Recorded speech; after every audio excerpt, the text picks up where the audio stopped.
तो छात्रों, आज हम विद्युत चुम्बकीय तरंगों के बारे में पढ़ेंगे।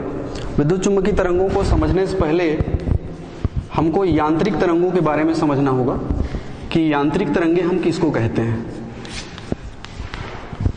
यांत्रिक तरंगे वे तरंगे होती हैं जिनके संचरण के लिए माध्यम की आवश्यकता होती है। उदाहरण के तौर पर मैं बोलूं कि ध्वनि तरंगे हैं, जल की सतह पर उत्पन्न तरंगे। आप तालाब में पत्थर मारो, उसके चारों ओर तरंग उत्पन्न होती है। आप देखेंगे डोरी को खींचोगे तो उसमें तनाव होता है, तो उसमें भी तरंग उत्पन्न होती है। ये सभी यांत्रिक तरंगे हैं, और यांत्रिक तरंगे उनको कहते हैं जिनके संचरण के लिए हमको माध्यम की आवश्यकता होती है। यांत्रिक तरंगे जो होती हैं वो यांत्रिक दोलनों से उत्पन्न होती हैं, और इन दोलनों में दो प्रकार की ऊर्जाएं होती हैं। एक ऊर्जा को कहते हैं स्थितिज ऊर्जा और दूसरी ऊर्जा को कहते हैं गतिज ऊर्जा।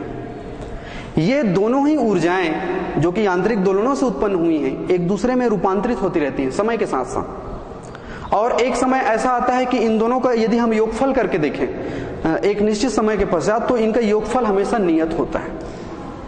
मैं बात कर रहा था यांत्रिक तरंगों की, जिनके लिए हमें माध्यम की आवश्यकता पड़ी। पर आज हम जिस चैप्टर को पढ़ना चाह रहे हैं उसको हम कहते हैं, जो टॉपिक है हमारा, विद्युत चुम्बकीय तरंगे। ये ऐसी तरंगे हैं जो यांत्रिक बिल्कुल भी नहीं है। कहने का अर्थ यह है कि ये ऐसी तरंगे हैं जिनके संचरण के लिए माध्यम की आवश्यकता नहीं होती।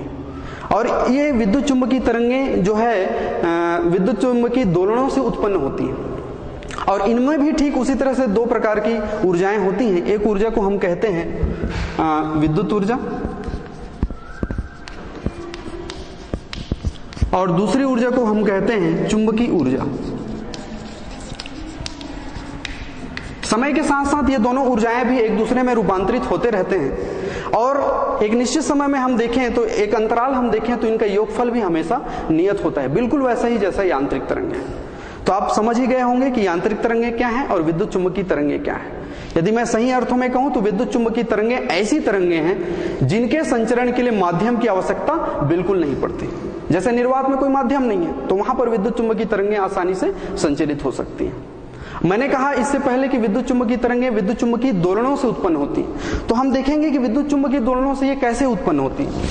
तो उसको समझने के लिए हम एक परिपथ तैयार करेंगे, जिस परिपथ को हम टंकी परिपथ कहते हैं। टंकी परिपथ जो है उसके लिए हमको एक बैटरी लेना पड़ेगा। बैटरी लेके हमको उसके समानांतर क्रम में एक संधारित्र जोड़ देते हैं। यहां पर एक दाब कुंजी K1 लगा देंगे। ये दाब कुंजी K1 है, ये बैटरी B है। आप लोग जानते हैं कि बैटरी सेल को मिलाकर बनता है। और ये संधारित्र C है, इसके साथ समानांतर क्रम में हमने एक प्रेरण कुंडली L जोड़ दिया है। यहां पर आप ध्यान रखेंगे, यहां पर हमको दाब कुंजी K2 भी लगाना है।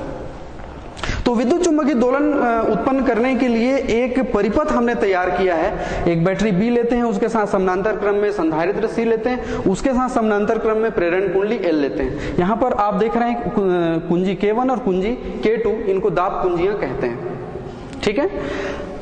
अब हम देखें कि पहला प्रोसेस में होगा क्या, कि विद्युत चुम्बकीय दोलन हम कैसे उत्पन्न करेंगे। तो जब दाब कुंजी K1 को दबाया जाता है तो बैटरी से धारा बहेगी। संधारित्र C जो है आवेशित होने लगता है। संधारित्र C आवेशित होगा, कहने का मतलब उसको हम दिखा सकते हैं इस डायग्राम से।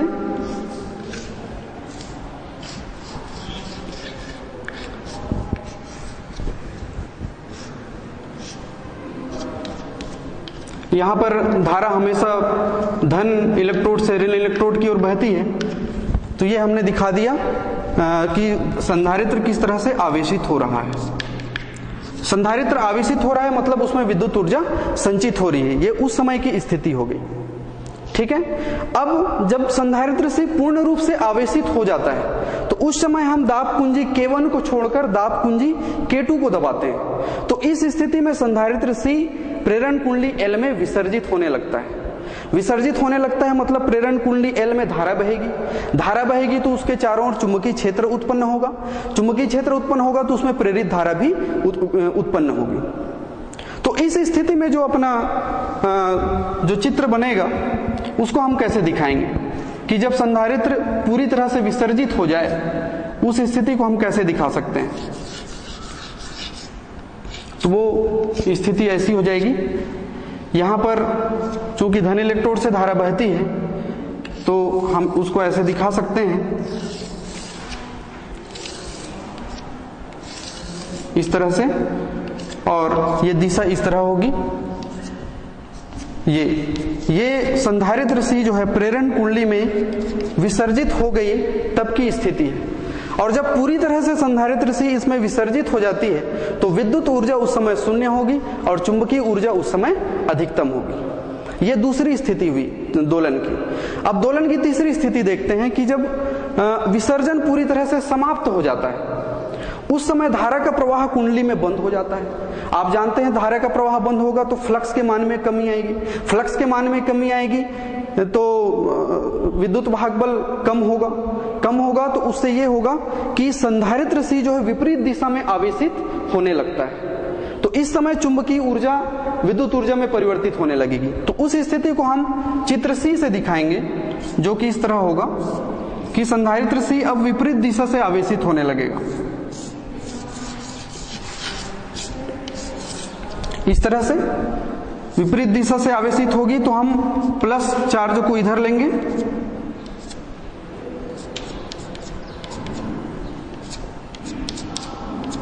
इस तरह से, और ये अपना प्रेरण कुंडली है। तो ये चित्र सी उस समय की स्थिति है जब संधारित्र सी विपरीत दिशा में आवेशित होता है।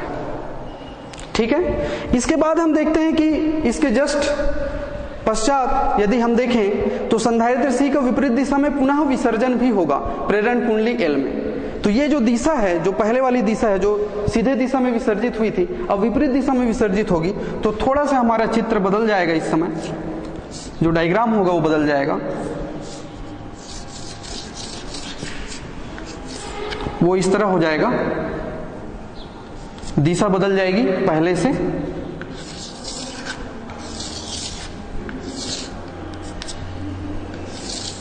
इस तरह की दिशा हो जाएगी। ये उस समय की स्थिति है जब संधारित्र सी विपरीत दिशा में विसर्जित होता है। आप लोगों को थोड़ा से तो समझ में आ गया होगा कि पहले हम दाब कुंजी K1 को दबाते हैं, संधारित्र सी आवेशित होता है, उस समय की स्थिति ये हुई। फिर दाब कुंजी K1 को छोड़कर K2 को दबाते हैं तो उस समय संधारित्र सी प्रेरण कुंडली में विसर्जित होता है, ये उस समय की स्थिति है। अब विसर्जन जब बंद हो जाए तो फिर संधारित्र विपरीत दिशा में आवेशित होता है, उस समय की स्थिति ये है।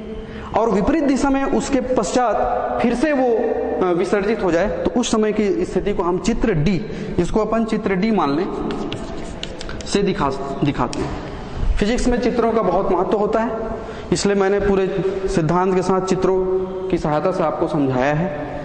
और हमने देखा है कि ये विद्युत चुम्बकीय दोलन की प्रक्रिया हो रही है, और विद्युत चुम्बकीय दोलन की इस प्रक्रिया में संधारित्र की जो विद्युत ऊर्जा है, पहले हमने देखा प्रेरण कुंडली की चुंबकीय ऊर्जा में बदली, दूसरी स्थिति में हमने देखा कि यहाँ की चुंबकीय ऊर्जा संधारित्र की विद्युत ऊर्जा में बदली, और ये प्रक्रिया चलते रहता है, ये प्रक्रिया चलते रहता है। इस स्थिति को हम कहते हैं कि विद्युत चुम्बकीय दोलन चल रहा है। और इसी तरह से विद्युत चुम्बकीय दोलन से ही विद्युत चुम्बकीय तरंगें उत्पन्न होती हैं, ये मैंने पहले ही आप लोगों को बताया है। इसके बाद हम देखेंगे कि विद्युत चुम्बकीय तरंगों की आवृत्ति को हम कैसे दिखा सकते हैं। विद्युत चुम्बकीय तरंगों की आवृत्ति को हम कैसे दिखा सकते हैं, जो कि दोलनों की आवृत्ति होगी।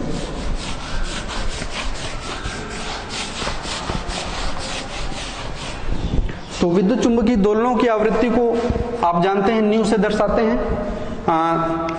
ये होता है 1/2 पाई LC का वर्गमूल, जहां पर न्यू जो है विद्युत चुम्बकीय दोलनों की आवृत्ति है, L प्रेरण कुंडली का प्रेरकत्व है, C संधारित्र की धारिता है। तो इस समीकरण को हम पहला मान लेते हैं, आप चाहे तो लिख सकते हैं, जहां L प्रेरण कुंडली का प्रेरकत्व है, C संधारित्र की धारिता है।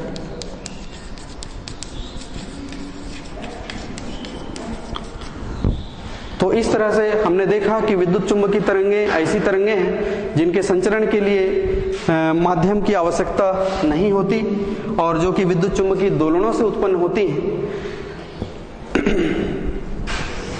और इन विद्युत चुम्बकीय दोलनों की आवृत्ति को हम समीकरण 1 से दिखा सकते हैं और ये आपके सामने रहा आवृत्ति।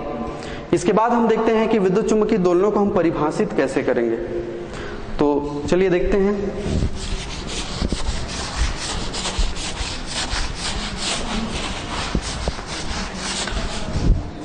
विद्युत चुम्बकीय तरंगों को हम कैसे परिभाषित करेंगे।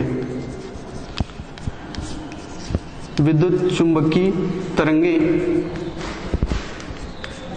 यदि इसको केवल परिभाषित करना हो तो विद्युत चुम्बकीय तरंगे वे तरंगे होती हैं जो एक दूसरे के लंबवत तलों में विद्युत क्षेत्र और चुंबकीय क्षेत्र के ज्यावक्रीय दोलनों से बनी होती हैं और ये दोलनें एक दूसरे के लंबवत सतह पर होती हैं। विद्युत चुम्बकीय तरंगे अनुप्रस्थ तरंगे होती हैं। अनुप्रस्थ तरंगों का अर्थ है कि ये संचरण इनका जो होता है एक दूसरे के लंबवत होता है, ठीक है। और मैंने तीसरा चीज ये भी बताया कि विद्युत चुम्बकीय तरंगे यांत्रिक तरंगे नहीं होती। कहने का अर्थ है कि विद्युत चुम्बकीय तरंगों के संचरण के लिए माध्यम की आवश्यकता नहीं होती। इसके बाद हम देखते हैं कि इनकी विशेषताएं क्या क्या हैं। विद्युत चुम्बकीय तरंगों की क्या क्या विशेषताएं हो सकती हैं। यदि इसको हम पॉइंट वाइज देखना चाहें तो पहला पॉइंट हम देखेंगे कि ये तरंगे त्वरित आवेशों से उत्पन्न होती। मुख्य बिंदुओं को लिखना जरूरी होता है।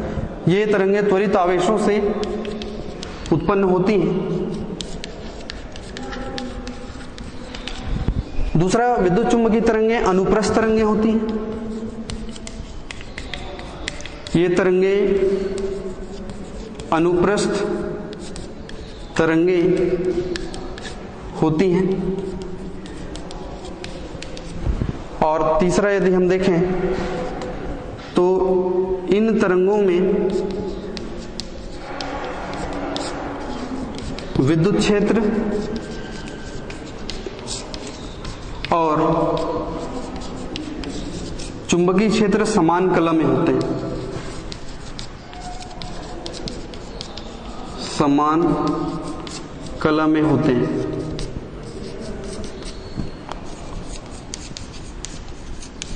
आप और भी पॉइंट देख सकते हैं, जिसमें एक और पॉइंट है कि इन तरंगों से हम प्रकाश का परावर्तन, प्रकाश का अपवर्तन, व्यतिकरण और विवर्तन की घटना को भी समझ सकते हैं।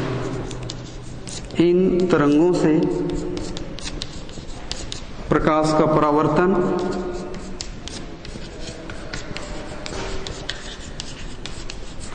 अपवर्तन, व्यतिकरण के गुणों को समझ सकते हैं।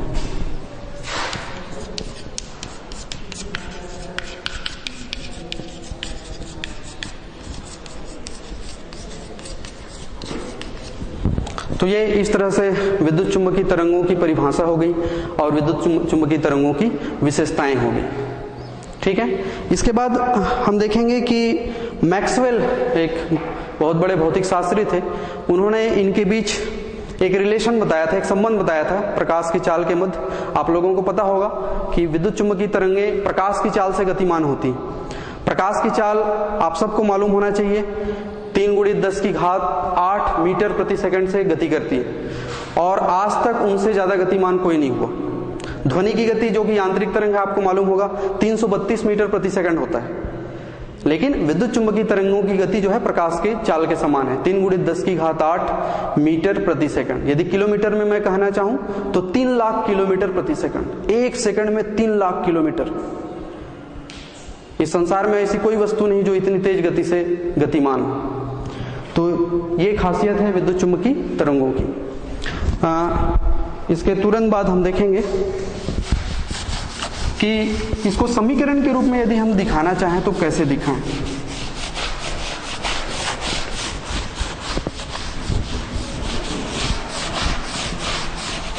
विद्युत चुम्बकीय तरंग को यदि हम दिखाना चाहें तो कैसे दिखाएं। यदि मैं फिजिक्स में, भौतिकी में कल्पना करना बहुत महत्वपूर्ण होता है। तो यदि मैं विद्युत क्षेत्र को y अक्ष की दिशा में मान लूं तो उसका समीकरण हो जाएगा E naught sine omega t minus x upon c. उसी तरह से यदि चुंबकीय क्षेत्र को मैं z अक्ष की दिशा में मान लूं, तो ये हो जाएगा B naught sine omega t minus x upon c. जहां पर आप लोग समझ रहे होंगे EY और BZ क्या है। EY विद्युत क्षेत्र का y अक्ष की दिशा में तात्क्षणिक मान है और BZ z अक्ष की दिशा में चुंबकीय क्षेत्र का तात्क्षणिक मान है, जबकि E नॉट और B नॉट उनके आयाम हैं। तो इसको हम पहला समीकरण मान लें, पहला, इसको दूसरा। तो मैक्सवेल के अनुसार जो प्रकाश की चाल होगी, जो उन्होंने बताया, प्रकाश की चाल को यदि c से दर्शाएं तो ये हो जाएगा EY अपॉन BZ। समीकरण 1 और 2 से मान को यहां पर रख दें तो ये हो जाएगा अपने पास E naught sine omega t minus x upon c पूरे का बटा B naught sine omega t minus x upon c. यहां पर ये दोनों कैंसिल हो जाएंगे तो C का मान हो जाएगा E naught upon B naught. इसको हम इधर भी देख सकते हैं, C इक्वल टू हो जाएगा E naught upon B naught. इसको आगे और हल करें तो B naught equal to E naught upon C। प्रकाश की चाल बहुत ज्यादा होती है, ज्यादा से आप कम को भाग देंगे तो बहुत कम आएगा। तो मैं कह सकता हूं इस समीकरण 3 से कि चुंबकीय क्षेत्र विद्युत क्षेत्र E की तुलना में बहुत क्षीण होता है, हिंदी में यदि कहें बहुत नगण्य होता है। तो इस तरह से हमने देखा विद्युत चुंबकीय तरंगें, उनकी विशेषताएं और उनको हम समीकरण, गणितीय समीकरण के रूप में कैसे दिखा सकते हैं। तो ये पूरी चीजें हैं। मैंने एक विशेषता के अंतर्गत ये बताया था कि विद्युत क्षेत्र और चुंबकीय क्षेत्र दोनों समान कला में होते हैं। यदि आप ओमेगा के साथ इनका तुलना करें तो बिल्कुल समान कला में दिख रहे हैं, जो कि इनकी विशेषता को बताता है।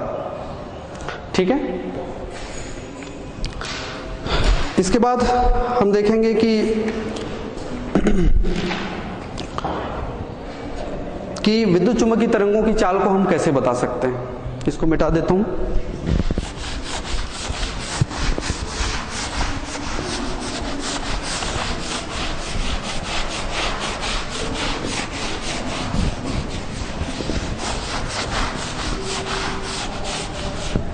विद्युत चुंबकीय तरंगों की चाल, अगला जो हमारा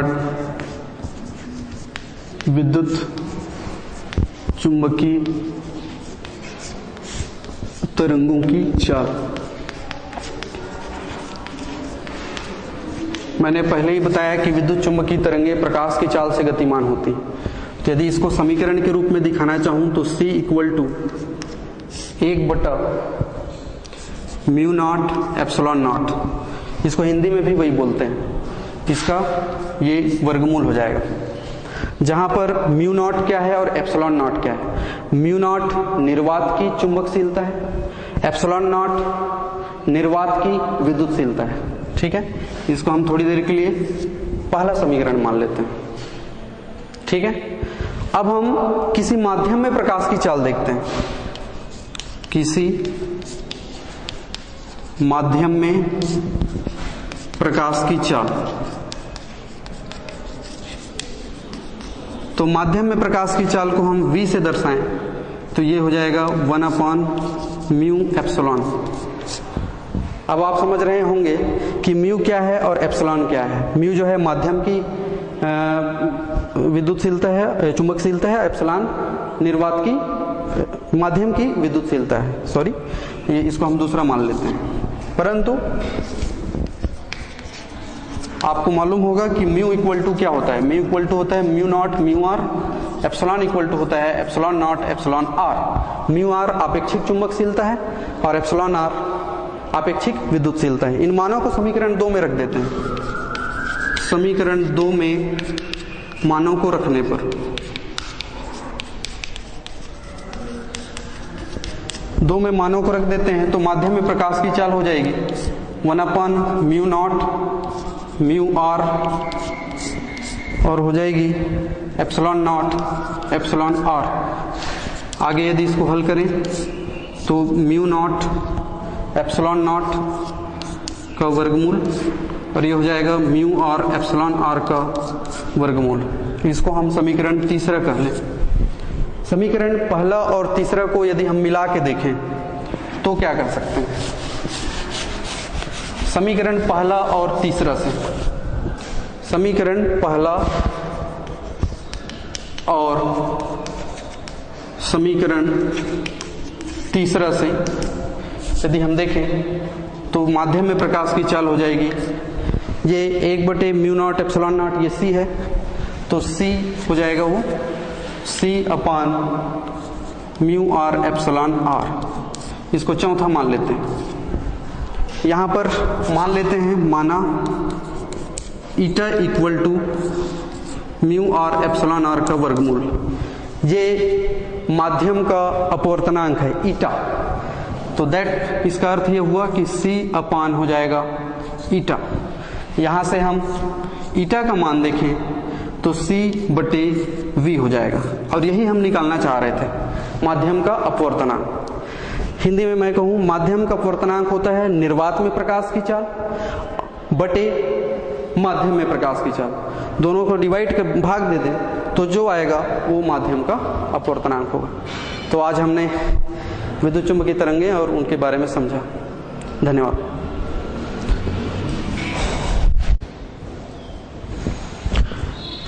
तो हम विद्युत चुम्बकीय तरंगों की चाल की बात कर रहे थे और हमने व्यंजक निकाला। तो जो हमारा व्यंजक आया ईटा बराबर c/v, जहां पर c है निर्वात में प्रकाश की चाल, v है माध्यम में प्रकाश की चाल और ईटा है माध्यम का अपवर्तनांक। तो ये इस तरह से हमने विद्युत चुम्बकीय तरंगों की चाल को निकाला। अब हम देखेंगे अगला जो हमारा टॉपिक है वो है अवमंदित दोलन, पोषित दोलन। और जो हमने अभी तक जो विद्युत चुम्बकीय तरंग पढ़ा है उसका हम ग्राफीय निरूपण कैसे करेंगे। तो हमारा जो टॉपिक है वो बदल जाएगा। हमारा टॉपिक हो जाएगा अवमंदित दोलन, अवमंदित दोलन, पोषित दोलन,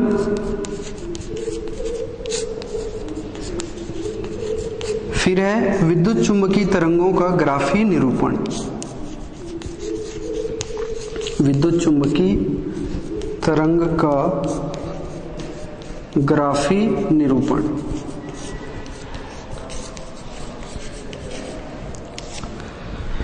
सबसे पहले हम बात करते हैं अवमंदित दोलन की। विद्युत चुम्बकीय तरंगों के बारे में हमने जाना कि विद्युत चुम्बकीय तरंगें वे तरंगें होती हैं जिनके संचरण के लिए माध्यम की आवश्यकता नहीं होती। हमने ये भी जाना कि विद्युत चुम्बकीय तरंगें विद्युत चुम्बकीय दोलनों से उत्पन्न होती हैं और इसके बारे में हमने पहले ही चित्र की सहायता से इसको समझ लिए हैं। अब ये विद्युत चुम्बकीय दोलन जो होते हैं उसके अंतर्गत हमने टंकी परिपथ इस्तेमाल किया था, आप लोगों को याद होगा। टंकी परिपथ, उस टंकी परिपथ में हमने देखा कि संधारित्र की विद्युत ऊर्जा कुंडली की चुंबकीय ऊर्जा में परिवर्तित होती है, फिर कुंडली की चुंबकीय ऊर्जा संधारित्र की विद्युत ऊर्जा में परिवर्तित होती है और इस तरह से यह प्रक्रिया चलते रहता है जिससे उस टंकी परिपथ में विद्युत चुंबकीय दोलन होने लगते हैं। अब ये विद्युत चुंबकीय दोलन कब तक होंगे, ये सवाल हमारे मन में उत्पन्न होता है। तो यदि इस परिपथ का जो हमने बनाया था उसका प्रतिरोध शून्य हो जाए तो ये विद्युत चुंबकीय दोलन अनंत काल तक चलता रहेगा, पर वास्तव में ऐसा है क्या? नहीं, किसी भी परिपथ का प्रतिरोध कभी भी शून्य नहीं हो सकता, उसका कुछ ना कुछ प्रतिरोध अवश्य होगा और उस स्थिति में परिपथ की ऊर्जा ऊष्मीय ऊर्जा के रूप में क्षय होगी और दोलन का आयाम घटने लगेगा। इस दोलन को हम कहते हैं अवमंदित दोलन। मैं बात कर रहा हूं अवमंदित दोलन की।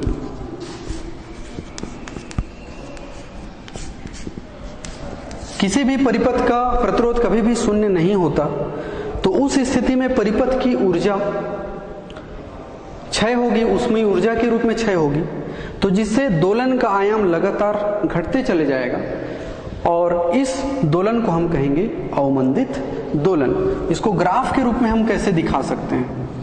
तो ग्राफ के रूप में हम, यदि ये एक्स अक्ष है, ये वाई अक्ष है, तो जैसे शुरू में आयाम ज्यादा होगा, फिर घटने लगेगा इस तरह से, और अंत में शून्य भी हो जाता है। तो ये है, इधर हम एक्स अक्ष में समय को दिखा देते हैं, वाई अक्ष में हम आयाम को दिखा देते हैं, और ये जो चित्र मैंने बनाया है ये अवमंदित दोलन का चित्र है। आप लोग समझ ही गए होंगे कि विद्युत चुम्बकीय दोलन अनंत काल तक नहीं चलेगा। क्यों? क्योंकि परिपथ का प्रतिरोध कभी भी शून्य नहीं होता, वहां पर परिपथ की ऊर्जा उसमें ऊर्जा के रूप में क्षय होती है, जिससे दोलन का आयाम आप लगातार देख रहे हैं घट रहा है, अंत में ये शून्य भी हो जाता है। इस तरह के दोलन को अवमंदित दोलन कहते हैं। उसके बाद आता है पोषित दोलन। पोषित दोलन, मैंने बात की कि ऊर्जा जो है परिपथ की उसमें ऊर्जा के रूप में क्षय हो रही है। यदि इस क्षय हुई ऊर्जा को बाहरी स्रोत से इसकी पूर्ति कर लिया जाए, मतलब जितनी ऊर्जा क्षय हो रही है उतनी ऊर्जा किसी बाहरी स्रोत से परिपथ को मिल जाए, तो दोलन कभी भी घटेगा नहीं, न बढ़ेगा नहीं, दोलन नियत रहेगा। इस दोलन को हम कहेंगे पोषित दोलन। इसमें दोलन हमेशा नियत रहेगा, उसका आयाम नियत रहेगा। इस तरह से आप देख रहे हैं कि आयाम नियत है। एक्स अक्ष में हम समय को दिखा देते हैं, वाई अक्ष में हम आयाम को दिखा देते हैं। ये एक्स अक्ष है, ये वाई अक्ष है। ये जो चित्र है ये पोषित दोलन का चित्र है। ये जो चित्र है ये है पोषित दोलन का।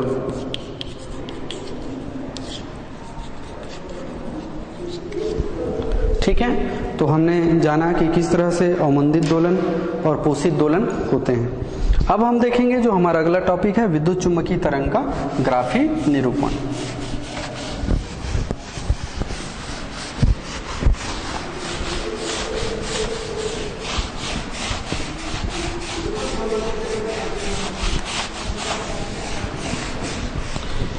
विद्युत चुम्बकीय तरंग का ग्राफी निरूपण।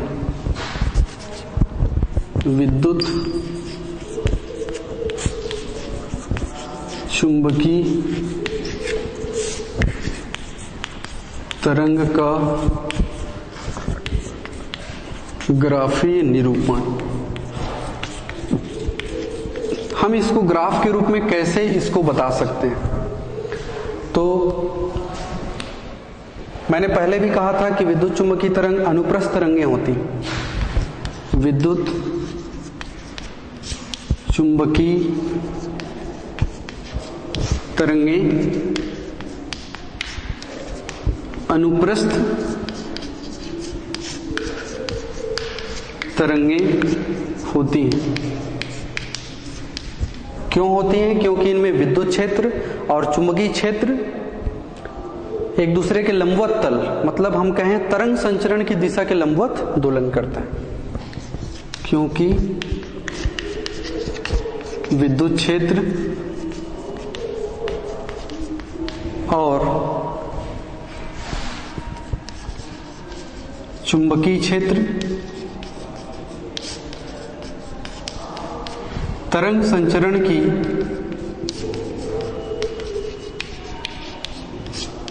दिशा के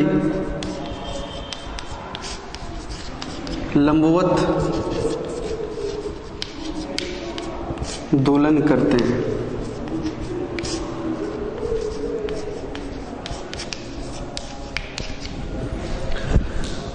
तो विद्युत चुम्बकीय तरंगें अनुप्रस्थ तरंगें होती हैं क्योंकि विद्युत क्षेत्र और चुंबकीय क्षेत्र तरंग संचरण की दिशा के लंबवत दोलन करते हैं। तो इस स्थिति में हम ग्राफी निरूपण कैसे देखेंगे उसका? मान लिया जाए ये एक अक्ष है, ये y अक्ष है और ये z अक्ष है। यहाँ मूल बिंदु मान लेते हैं। अब इसका ग्राफीय निरूपण करना है तो हम उसको कैसे कर सकते हैं, देखिएगा।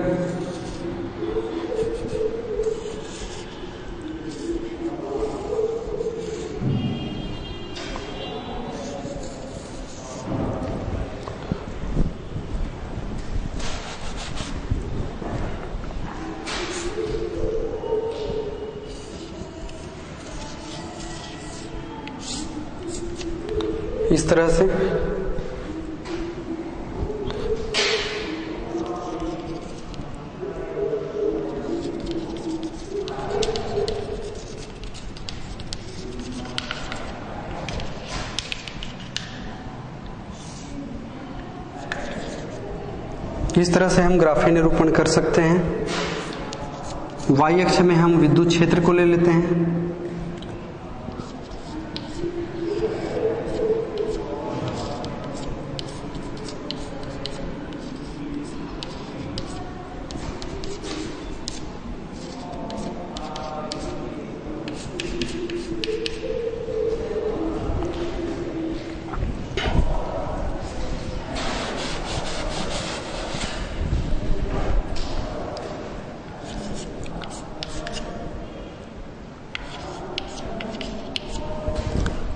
आप देख रहे हैं कि किस तरह से ग्राफीय निरूपण हो रहा है।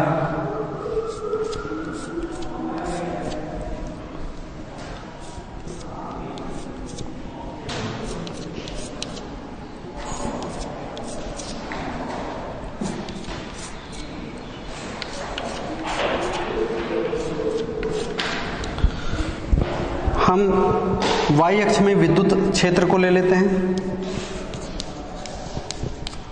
y अक्ष में हम विद्युत क्षेत्र को ले लेते हैं और z अक्ष वाले तल में चुंबकीय क्षेत्र को ले लेते हैं। तो आप देख रहे हैं कि मैंने चुंबकीय क्षेत्र को z अक्ष की दिशा में लिया है और विद्युत क्षेत्र को y अक्ष की दिशा में लिया है। अब विद्युत चुंबकीय तरंग को हम इस ग्राफ के माध्यम से कैसे समझा सकते हैं। हम मान रहे हैं कि विद्युत चुंबकीय तरंग x अक्ष की दिशा में संचरित हो रही है। तो ये दोनों जो क्षेत्र होंगे, विद्युत क्षेत्र और चुंबकीय क्षेत्र, इस तरंग संचरण की दिशा के लंबवत दिखाई दे रहे हैं। हमने विद्युत क्षेत्र को y अक्ष में लिया है। कहने का मतलब है कि ये xy तल में है, ये xy तल में है। इसके विपरीत चुंबकीय क्षेत्र को हमने z अक्ष की दिशा में लिया है और ये आप देख रहे हैं xz तल में है।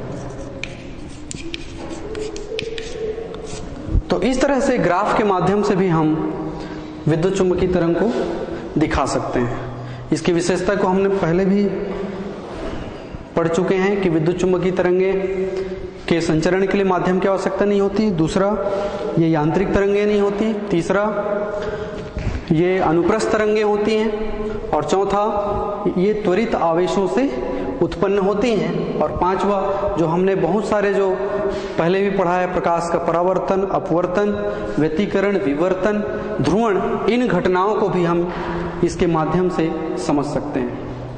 धन्यवाद।